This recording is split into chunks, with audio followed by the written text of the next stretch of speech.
everybody, welcome to GeekStorm. I'm Sean Hilton, owner of Comics Cube, founder of the Kokomo Con. The last one coming up in the facility where it's been held for 12 years, and after that, who knows what's going to happen. I am joined today by my very good friend Michael Allen Harrison and Lauren Gray. They have come up with some kind of interesting and fun topics that we're going to talk to you about today, as well as conjecture. Because if you came here for news, well, guess what? We don't have any of that. You should go to real sources for news. But if you want opinion and conjecture and maybe even some hyperbole once in a while, then you're the perfect place. Mike, kick us off. What do you got that we want to talk about? Well, you know, anybody who's a real comic fan, a real geek, I mean, anybody who's really in the know, anybody who's plugged in, Lauren, has seen the most recent episode of Loki. Oh yeah, absolutely. So let's talk about it. You know, Hurts. Not necessarily not accurate, but it still hurts. I have not watched the latest episode of Loki, which was episode 4 as we were filming this.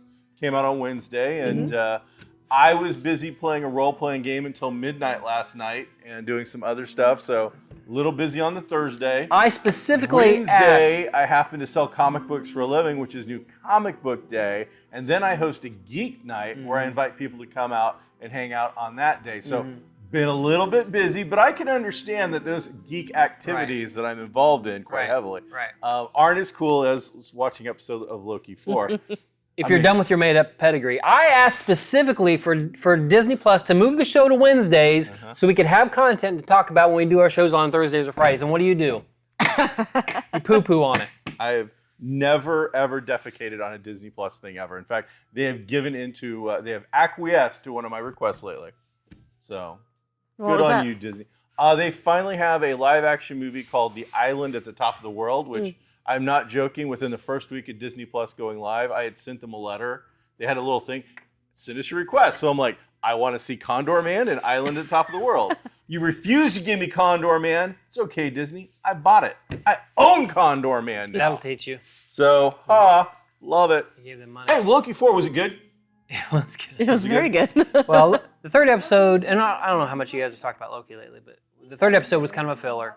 You know, it was cool, and you saw some character development between the two of them and some relationship development between the two of them. But the fourth episode really starts to put together, you know, the overall arc and where they're going and everything. So. It's a 6-episode series. I know. Episode 4, we're finally putting something together. Well, no, there's a lot of action in episode 4. A lot of stuff happened. Yeah, a lot of stuff happened. I'm just saying, though, in my opinion, Right. I have not enjoyed Loki. Now, some of this stems from me personally being the most excited about it out of all the shows. Tom Hiddleston being one of the most fun, interesting, and well-rounded kind of characters that has developed. But those first 2 episodes were just boring, and the third episode felt like a Doctor Who filler episode, right down to even some of the effects. So I've just been, if it wasn't for Tom Hiddleston, I don't think I'd be watching this show. The third episode was definitely, I felt like, without consequence. It definitely felt like we're going here, we're trying to do a thing, in the end it fails. Okay, so what? You know it's the third episode. You know that they're going to move along in the fourth episode, even though there's an apocalypse that's about ready to happen on the planet. So that was kind of that way. But as Lauren was saying, there's a lot that happens in the fourth episode. Yeah. Good. I'm really excited about it. Did any of these things that happen, are they going to have an impact on the Marvel Universe as a whole or just on this show? Because my instinct is going to be that the end of this series, episode 6, will have a fairly major impact on the Marvel Universe movie series. It's supposed to. I get that sense, especially with the end credit, mid credit, whatever you call it. Now, is this the first mid credit that we've had in the series so for far? Loki? Yes. Okay, I thought because I've watched them all, Yes. including some of the foreign language credits, just to see if there was stuff in there. And one of them did in episode 2. I think they said that the variant's name was Sylvie, so they gave you 1 week in advance. I think if you watched the Dutch credits or something, Which we all do. I can't get. It's really long, but I've tried to watch a little bit just to see is there anything. But and now you just get through Easter eggs and stuff. So does this make you want to see more Loki? Does this make you want to see more Disney Plus superhero stuff? I mean, I'm just enjoying the story. You know, it's we, us fans, want everything when we want it. We know so much about it ahead of time that it sucks, and So it's a constant battle when I personally am watching these shows to be holding back my expectations, but also enjoy the surprises when they happen, and then enjoy the surprises when I already knew that it was going to happen. So it's tough. It's tough being a fan. It's tough being a fan. Okay. All right. So. The year 2021 does make it, and it has been since, internet and YouTube's now job is to spoil us. But I watch it with my wife and son, and they don't know any of that stuff that I know. No. So they seem to enjoy it pretty well. Well, and like for the end credit scene, I had no idea who they were. Yeah. Like I had to ask Nick, I'm like, who is that? Right. Because I have no idea. Right. But I never followed Loki. It's tough to juggle, I'm sure. Satisfying hardcore fans that know every single line Loki's ever said. Here, sign this, or Muggles. Yeah. To satisfy both, it's got to be tough. Okay. But I look forward to it. Hopefully, I get a chance to check it out today. I will endeavor to see the 5th episode on time. I told my wife, get out of bed early. We have to watch this before I go to work. Get out of bed at midnight. 3 a.m. 3 a.m. Oh, 3 a.m. No. It's crazy. I mean, we're both probably up at 3 a.m. at this age, but that's not the point. So, all right. Very cool. Is your Owen watching it? Yes. And is he enjoying it? He loves it. He's in what, 4th grade now? Yes, he's going in 4th grade. So the 4th graders enjoying Loki. Mm-hmm. And the 50-year-olds are enjoying Loki. Well, and he's going through a Doctor Who phase right now, so I think... Oh, yeah, he's still watching it. Really proud of this kid. So, but I think he likes it for the same reason I like it. I love the sets. I love the costumes. I love just the entire aesthetic of the whole show. I was never really I liked Loki, but I never really followed it, so I don't know, like, the deep storylines. The Loki lore, I don't. So, kind of like Mike, I'm just here for the story, and I'm enjoying the story for what it is. They're definitely taking some of that lore, and then they're MCUing it. They're gonna make it what they want to make it. Like with Sylvie, she's the second Enchantress, but she's also, because of this show, she's a Loki variant. That's not the way it was in the comics, obviously. So they're combining those two things to make a new amalgam character, and I'm okay with that. I don't have a problem with that. Mm-hmm. All right, very cool. What's next, good sir? What do you want to talk about? You have a whole list, so just pick something off your list, and we'll go from there. Fast and Furious 9. All right, so F9 is probably the last couple weeks the most anticipated film that was coming out. It has been a summer blockbuster since probably F5. Sure. I mean, the first Fast and Furious I think did really well. Mm-hmm. But I also think that this was a movie that we were waiting to see how box office was going to bounce back. We have had other movies, A Quiet Place, Cruella, but that was still really, I think, people were worried. Now, summer's here, the weather's nice, the vaccination levels are pretty high, and F9 has been, or the Fast and Furious series has been a big moneymaker. So domestically, this made just around $60 million. So I compared it, I went and looked up some other numbers. Its last one was like 2016 or something like that, and opened to just south of like 100 million. Around 90 million or something like that. Hobbs and Shaw came out 2019, which was a sequel. It came out at only about 60 million. Mm-hmm. So it actually outperformed the Jason Statham Rock movie, which those two names together, I think, are box office gold. Sure. Mm-hmm. I think 60 million shows a really strong movie market. I don't think it's dead. People, I think, were busy chiseling out the last couple of letters on headstones for movie theaters, but I think that's a respectable number. I still think it's lower than what it could be. We could also be seeing franchise fatigue at this point. 9 of these things is getting a little long in the tooth. But I'm sure I'll have to take my mom probably to see this crap. So. Well, I think it's also interesting to note that isn't on a streaming service either. So like The Conjuring, you could watch it on HBO Max, and some of these other movies that just came out, that you only are going to see it in the theater. And it's the first one I think is really, because Cruella, which was another biggie, came out on both platforms. And Black Widow, which I think we're all like really, we're pumped to see this coming up. But that is also going to be cross-platform. So normally I would say Black Widow is going to smack around Dom and his family. But now that it's going to be on these two platforms, in the end, Disney still makes all the money. It's just going to be, how is the pie going to be cut up for who's going to see it? Like, Mike's got a really nice little film room now, like a theater room. That's really cool. We've watched some cool stuff down there. We did Mortal Kombat. Mortal First Kombat! open. Good time. But I still don't want to pay $30 to rent Black Widow to go see it even in my buddy's pretty nice theater when I could go pay in Kokomo $12 to see it on the big screen and really kind of get the thing. I mean, if anything, I'd like to see it on an IMAX screen. So I think Fast and the Furious is a good barometer of the box office bouncing back, but I really want Black Widow to do even better. Yeah. But I don't know that we're going to see that at the box office. Also really interested in international box office with Black Widow because that is a character, unlike Captain America and some of the other characters that are so U.S. centric, she's a Russian character. I think that this has got a lot of appeal. Mm-hmm. However, it also comes down to, can a female-led actioner really do the big bucks? And Wonder Woman did. So, the first one did. Did really well. Mm-hmm. So, will that continue? Because we've seen so many other ones throughout the years really do mediocre kind of numbers. I want to say what Angelina Jolie and Salt, the Gamora. Captain Marvel knocked it out of the park. They did over 100 million. Well, that is didn't the absolutely Charlize right. Theron However, movie did well? huh? The Charlize Theron, the 80s. Atomic Blonde. Yeah, I don't think that did crazy numbers. And much as Captain Marvel hit it out of the park, absolutely made fortune. You have the MCU behind it, right? And so the same goes for Black Widow. So we'll see. I'm curious whether it's gonna. Black Widow's gonna be the first real test because there are plenty of people that won't go see Fast and Furious. Well, you. Right.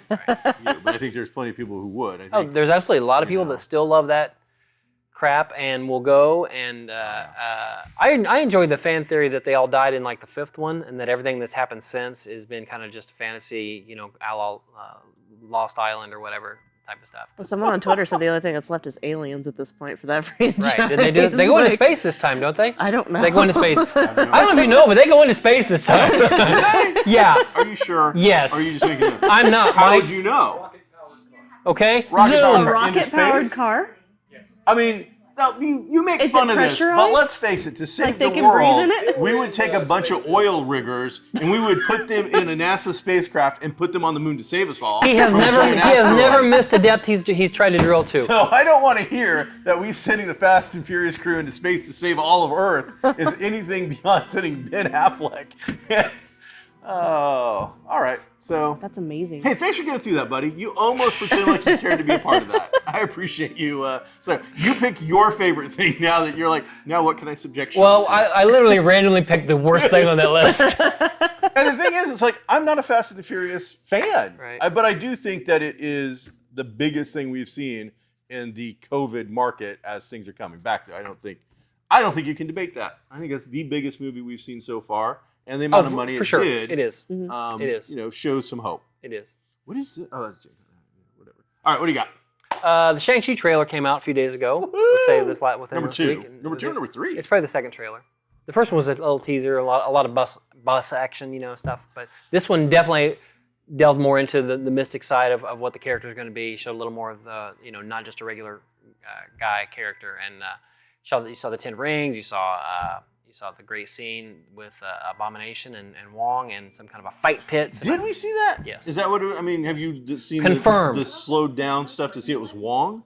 Oh, yeah, it's Wong. Okay. Yeah. And Feige even said it like 2 days ago that that is Abomination versus Wong. Oh, awesome. Yeah. But Abomination this time had the fins on the side of his head, still from the mutating. comics. Yeah. So, and who knows, how do you drop that in there? How do you drop that in the middle of anything? Oh. Let's see, let me take Abomination and Wong. Wong, Abomination I absolutely get. Wong, I don't know, because you're going to be looking at some underground fight. I wonder if they were kidnapped. Maybe. I wonder if it was a kidnapping. Why couldn't he just do this and get out of there? Well, because they took away his eye of Frappuccino, and he doesn't have that They do now. have sling rings. You're right. So, do that. They There's have different things they can do. Okay. That was So an I MC did thing. enjoy seeing the 10 rings. Sure. I thought it looked a little cheesy, Yeah. but you actually see what the 10 rings represent now. So have you seen these yet, Lauren? Yeah. And what'd you think? I liked it. I don't know very much about Shang-Chi from the comic side, so I'm either. just like, okay, cool, let's watch it. Yeah. It looks cool. out- I like it. Let's watch it. as a fan of the Shang-Chi comics, I can tell you that you don't have to know anything. Nice. Because most of the stuff that is relevant has been changed. It turns out in the comic books that Shang-Chi's father is Fu Manchu. Marvel lost the rights to use that, so now they've created a new bad guy character who will fill the role of the criminal mastermind in the Mandarin. Who has the rights to Fu Manchu? Sax Rohmer's estate. Oh. He is an English author, and in England they have a different death public domain thing than the United States does. So in the United States of America, Fu Manchu's like first 2 or 3 stories are in the public domain.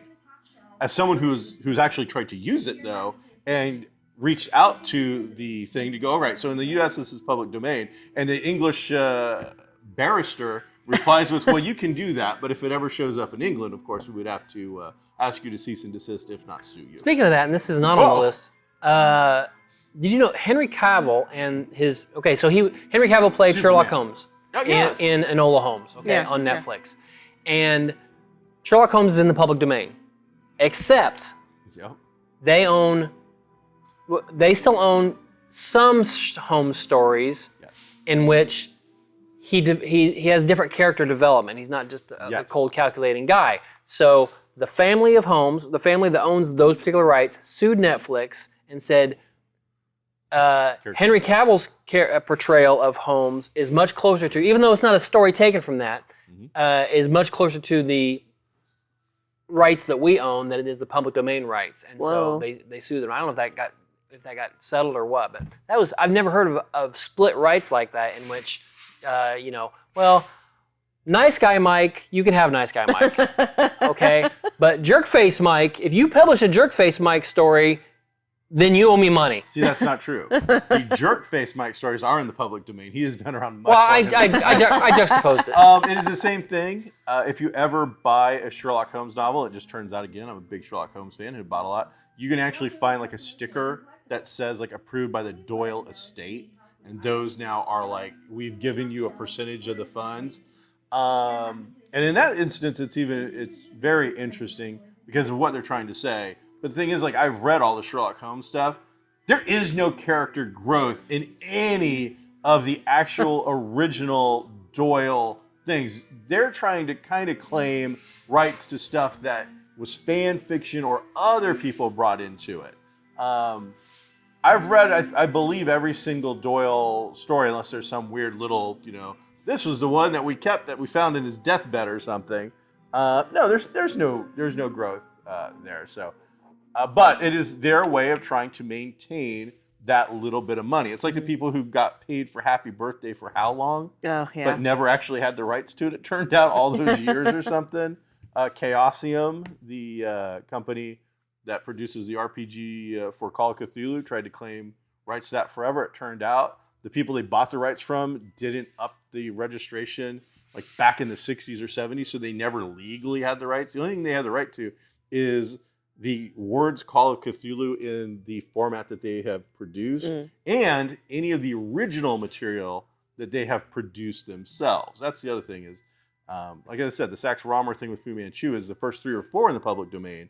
But after that, these others aren't. And it happens with Edgar Rice Burroughs stuff quite a bit. Yeah. So a lot of that sort of thing. But both really fun. Can't wait to see. Back to Shang-Chi. It's pretty excited about it. It looks cool. But it does look a little like we're going to get a modern-day Kung Fu-esque kind of a thing. And we'll see how that all goes down. We're introduced to what looks like maybe his mother or his mentor. Michelle Yeoh? Yeah. And then, of course, the thing brought up earlier about Lego is fans, as soon as they saw this dragon underwater, were going on and on about Fin Fang Foom. And I think that's, fans want what they want. But even without the Lego set showing you who this character was, that wasn't Fin Fang Foom. And he's not related to any of that material. But then the Lego has come out with 3 different Shang-Chi sets from the building block sets, and 2 of them have the dragon in it, and he is the great protector and looks nothing like Fin Fang Foom. Now, sometimes you might, they changed that up to, throw people off, but no, he looks, Fin Fang Foom's a giant green guy who either has pants or doesn't have pants.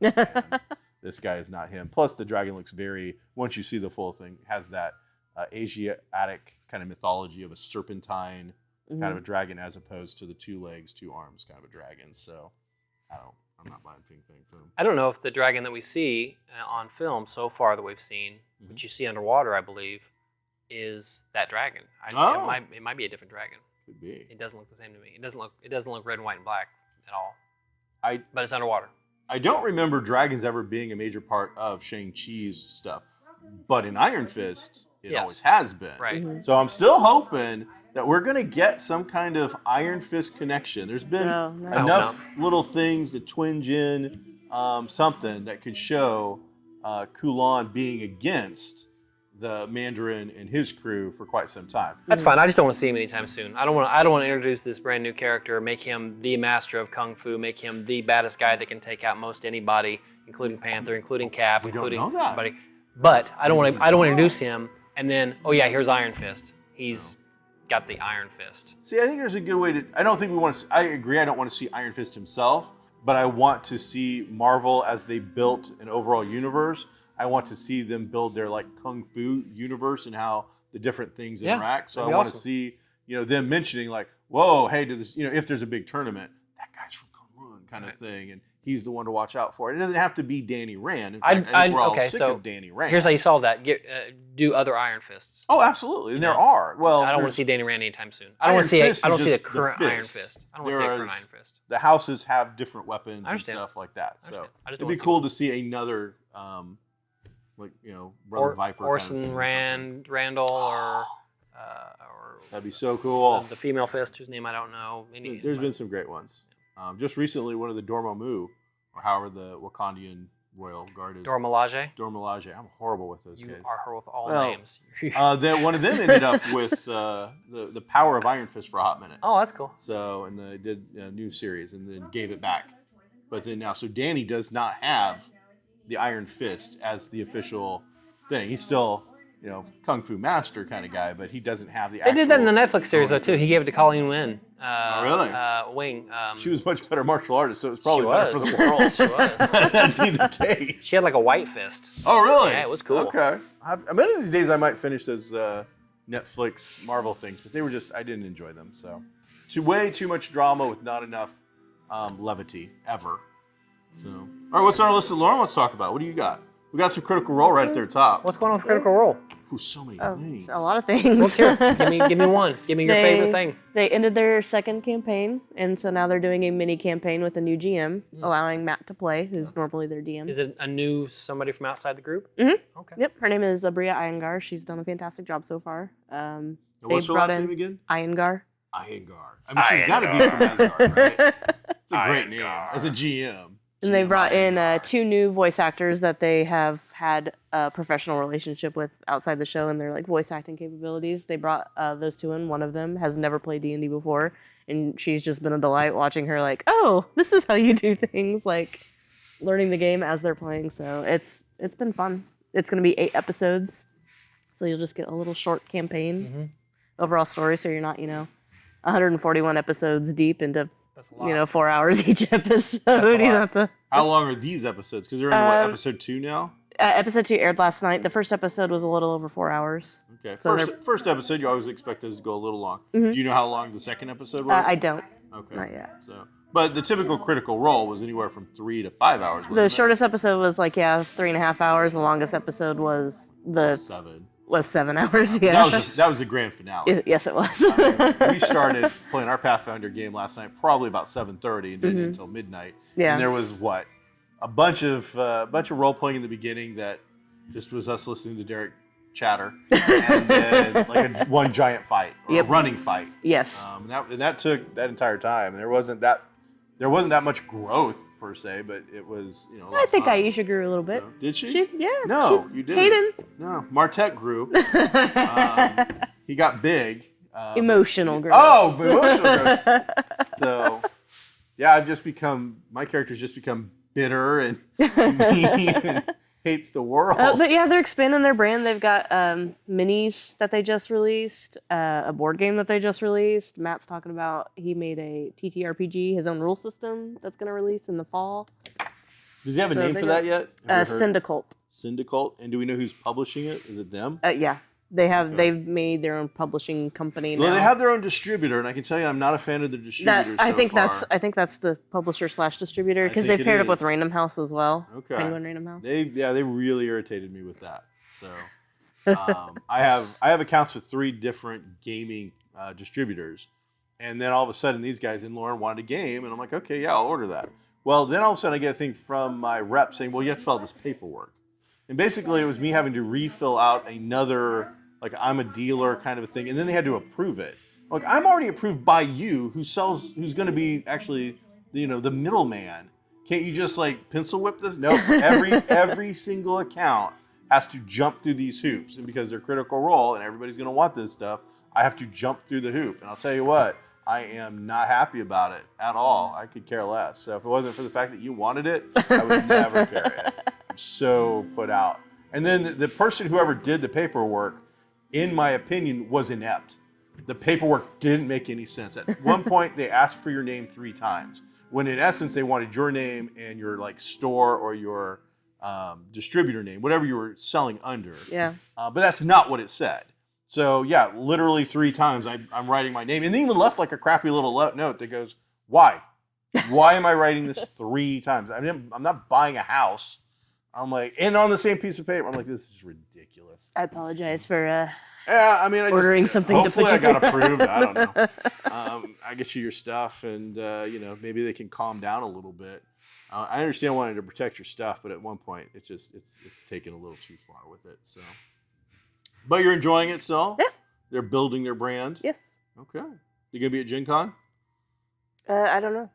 Okay. How about Origins? I don't know. Okay. All right. Not very many people are going to be. Paizo's not, so. Neither's TSR. But, Yeah. All right. Hey, you get to play a game coming up soon. You'll be a part of it again. You'll be able to talk like a gamer again. So. Mm-hmm. Okay. They cast Sinestro. Who was? I tried to look it up. I honestly, all the stuff I did after seeing you guys want to talk about Sinestro, I couldn't find anything. Yeah, he's one of those actors where you're like, as soon as you see him, you're like, oh, that hey, guy. he's been in everything. He was in Game of Thrones. He's in Underworld. He's in that show you hate, the Outlander. Scottish show you hate. Yeah. Outlander. Oh yeah, I don't like the Outlander show, the cheating hussy through time and space thing. All right. Yeah, like he's got that very like chiseled jaw. When I saw who it was, I was like, oh yeah, he'll be a good Sinestro. But is he gonna look good purple? Sure. I think anybody looks good purple. I don't know. Some people can't pull. I don't think I could pull off purple. You could, Grimace. Oh, McShake. I know. Who is he? I don't know his name. You don't know his name. Dude. You're the one that put it on the list. I know. He's cast. I'm saying that's I mean, I couldn't find him. It's Tobias, I Yeah. think. Tobias Whale? Mendez or Menzel or something like that. But they've cast Guy Gardner. They've cast Sinestro. Greg Gardner we've known about for a while. Right. I didn't know about Sinestro. It so. just happened. When is He was Ed when is this Mirtolini. debuting? Do we know? Oh, I don't know. They haven't started production yet. Okay. They're just casting people. But like I said before in another show, casting is a bigger deal because it's not just in production, meaning 2 guys in an office writing down what they want. It's Menzies. Tobias Menzies. Menzies. Um, Menzies. so there's that. Okay. Speaking of things that are just in production, people talking in an office, Ooh, I like people talking. HBO Max has put Madame Xanadu into production. So whether that's building up J.J. Abrams' supposed Dark Justice League or what, I don't know, but that's moving forward. So, the Madame Xanadu, in case you want to jump on this, first appearance is in Doorway to Nightmare #1, one of the DC horror books from the early 80s. Beautiful Mike Kaluta cover. Well, it's a great cover. Do you have one? I don't, well, in my personal collection, I might. I don't have one in the store right now. Can I buy it? Currently going on eBay at a 9.0 at about $166. Now the person behind this though is Angela Robinson, and she worked on True Blood. So and I didn't see Professor Marston and Wonder Woman, but she also Oh, it was good. was the writer on that. Professor Marston and the Wonder Women. The one, yes. That was good. unfortunately, Bad Robot's involved because they're involved in all this stuff, and I'm Okay. just not up on JJ right now. I think his name is opening a lot of doors, but his talent is not cashing the checks properly at this point. But she, Angela Robinson, who's going to be the writer for it, and if it gets greenlit, that's what this was. I thought was interesting. She'll be an executive producer. So basically, this is going to go to what seems like pilot, and then we'll see if it gets picked up. Yeah. Did you know that the guy who writes the pilot of every show gets residuals in perpetuity for every show? Why aren't we doing that? I don't know. I don't know. But even more interesting, she is also working with Terry Moore on Strangers in Paradise, which is another really well-known, that's a indie book that has a lot of LBGTQ stuff from way back before we even had, or at least the All the normie letters. Muggle guys were using all these letters. Right. So it's pretty cool. She's basically got some kind of deal where she's doing a lot of writing, but to have two different projects, and both of them really interesting. Madame Xanadu being horror drama, I'm sure, and then Strangers in Paradise being an action drama with maybe a suspense element as well. So yeah, that was. I was gonna say True Blood. She did horror drama really well Yeah. for that. So I enjoy So- True Blood. I'll definitely check it out. I love the idea of a Dark Justice League. I'm a big fan of Zatanna, Constantine, Deadman. Madame Xanadu, I've got to admit, she's always been. She basically, as I recall from Dora Nightmare, she was more of a Elvira, not in the sexy kind of way, but like the introduction, narratory. Here's the story. I think she does the tarot card thing as well, where she kind of does something with that. But they did up the whole shtick with her back in the day. Maybe it'll be an anthology series, where she does do the bookends. Oh, that'd be cool. It's possible. I'm going to check it out.